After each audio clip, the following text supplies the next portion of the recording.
রসুলকে ভালোবাসতো তাহলে অবশ্যই অবশ্যই কোরআনের মাহফিলে কোরআনের ময়দানে এসে কোরআনের ছায়াতলে তারা উপস্থিত থেকে আল্লাহকে সাক্ষী রাখতে, আল্লাহ রাব্বুল আলামিন আমি কোরআনের ময়দানে আসছি, এর উসিলায় হলেও তুমি আমাকে মাফ করে দিও। সেই জায়গা থেকে অবশ্যই শুকরিয়া আদায় করার দরকার যে আল্লাহ রাব্বুল আলামিন আমি মানুষ হিসাবে আমাকে আল্লাহ রাব্বুল আলামিন দুনিয়াতে পাঠাইছেন সুস্থ বানিয়ে আমি তার ইবাদত যেন করি।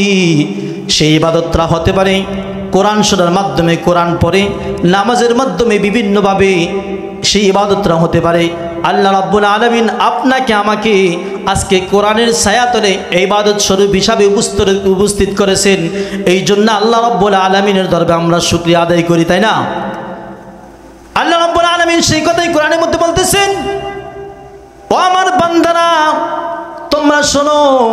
আল্লাহ রাব্বুল আলামিন কোরআনের ভাষায় বলতেছেন, ফাযকুরুনি আযকুরকুম ওয়াশকুরুলি ওয়ালা তাকফুরুন। তোমরা যদি আমার শুকরিয়া আদায় করো, আমাকে মহব্বত করো, ভালোবাসো, আমার শুকরিয়া যদি তোমরা আদায় করো, তোমাদের শুকরিয়া আদায়ের বিষয়গুলো আরো বাড়িয়ে দিব, তোমাদের ভালো দিকটা আমি দেখব। আল্লাহ রাব্বুল আলামিনের দরবারে অথবা আল্লাহ রাব্বুল আলামিনের রাস্তায় যদি কেউ হেঁটে হেঁটে যায়, আল্লাহ রাব্বুল আলামিন তার দিকে দৌড়াইতে দৌড়াইতে আসতে থাকে। এই যে পরিবেশটা হলো, এই পরিবেশটা আজকের কালকে এরকম থাকবেই। এরপরে চাইলে 1 বছর পরে হবে, এর মাঝখানে চাইলেও কি আপনি পারবেন না। এই অবস্থানটা, এই অবস্থাটা যারা তৈরি করলো, যারা আমাদেরকে এরকম একটা ব্যবস্থা করে দিল, অবশ্যই আমার মনে হয় তারা আল্লাহর খাস প্রিয় বান্দা। এর মধ্যে আমাদের সুপরিচিত আমাদের টিটু ভাই অনেক কষ্টের সাধ্যের মাধ্যম দিয়ে এরকম মাহফিলের পরিবেশ তৈরি করে দিল। আলহামদুলিল্লাহ। আজকে সবচাইতে ইসলামের দিকে, ইসলামের ছায়াতলে, কোরআনের ছায়াতলে যুবকরাই আগিয়ে আসতেছে। একটা সময় ছিল, আজ থেকে 15 থেকে 16 বছর আগের চিন্তা যদি করেন, যেই যুবকরা আজকে মাহফিলের ময়দান তৈরি করতেছে, কোরআনের ছায়াতল তৈরি করতেছে, যাতে করে মানুষ কোরআন শুনতে পায়, এই ধরনের ছেলেপেলা এক সময় কি করত, তারা গানের আসর বসাতো। আজকে বিভিন্ন এলাকায় বিভিন্ন জায়গায় দেখা যায় যুবকদের উদ্দেশ্য করে, বিভিন্ন যুবকদের বিভিন্ন সংগঠনের উদ্দেশ্য করে মাহফিল হয়।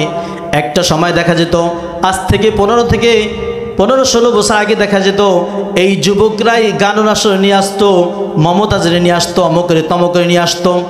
এই যুবকরা ইসলামের ছায়াতলে আসার কারণে ইসলামের কি উপকার হয়েছে দেখুন। আমি আদ্দিন হাসপাতাল জামি মসজিদে নামাজ পড়াই, সেখানের মধ্যে আমি এক মুসল্লিকে অর্থাৎ যুবক মুসলমান যুবক ছেলেকে জিজ্ঞাসা করলাম, ও ভাই, প্রায় সময় দেখা যায় জামাতের মধ্যে আমাদের যুবক ভাইরা খুব বেশি আসতেছে, অর্থাৎ নামাজের কাতারে যুবকদেরকে বেশি দেখা যায়। ওই লোকটা আমাকে বললাম যে হুজুর, আজ থেকে 15-16 বছর আগে আমরাই যুব সংগঠন যারা করতাম, যুব সমাজে যারা ছিলাম, তারাই টাকা কালেকশন করে করে বিভিন্ন নাচ গান যারা করে তাদেরকে ভাড়াটে করে নিয়ে আসতাম। কিন্তু তার মাধ্যমে কি হতো, তার মাধ্যমে গুনাহ এলাকার মধ্যে আরো ছড়াইতে থাকতো।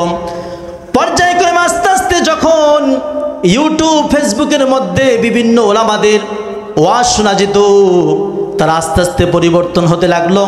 এখন সেই গানের আসর পরিবর্তে যুবক ছেলেরা মাহফিলের আয়োজন করে থাকে, ঠিক না? আজকে দেখবেন বিশেষ করে ঢাকা শহরে আপনাদের সন্তান সন্ততি যদি ঘরে 5টা সন্তান থাকে, 3টাই ঢাকায় থাকে, 5টা সন্তান থাকলে 5টাই ঢাকায় থাকে। আজকে ঢাকার মসজিদগুলাতে বিশেষ করে যুবকদেরকে দেখা যায়।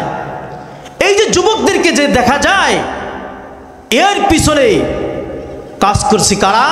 ওলামায়ে কেরাম। আজ আজকে মিজানুর রহমান আজহারির ওয়াজ শোনার জন্যে মানুষ পাগল পাড়া হয়ে থাকে, তাই না? আজকে মামুনুল হক সাহেবের ওয়াজ শোনার জন্য মানুষ পাগল পাড়া হয়ে থাকে। আজকে শায়েখ আহমদুল্লাহ হুজুর সাহেবের কোরআন শোনার জন্য মানুষ পাগল হয়ে থাকে। এই কোরআনের মধ্য দিয়েই যুবকরা আস্তে আস্তে আস্তে আস্তে কোরআনের মধ্যে আসছে। আলহামদুলিল্লাহ, সুম্মা সুম্মা আলহামদুলিল্লাহ। আপনিও চিন্তা করেন আপনার সন্তানটাও কিভাবে কোরআনের ছায়াতলে দেওয়া যায়। আপনিও চিন্তা করেন আপনার বাচ্চাটাকে কিভাবে কোরআন শিক্ষা দেওয়া যায়। আপনিও চিন্তা করেন যে এই কোরআন দিলে কিভাবে দেশটাকে পরিচালনা করা যায়। আপনি যা করতেছেন,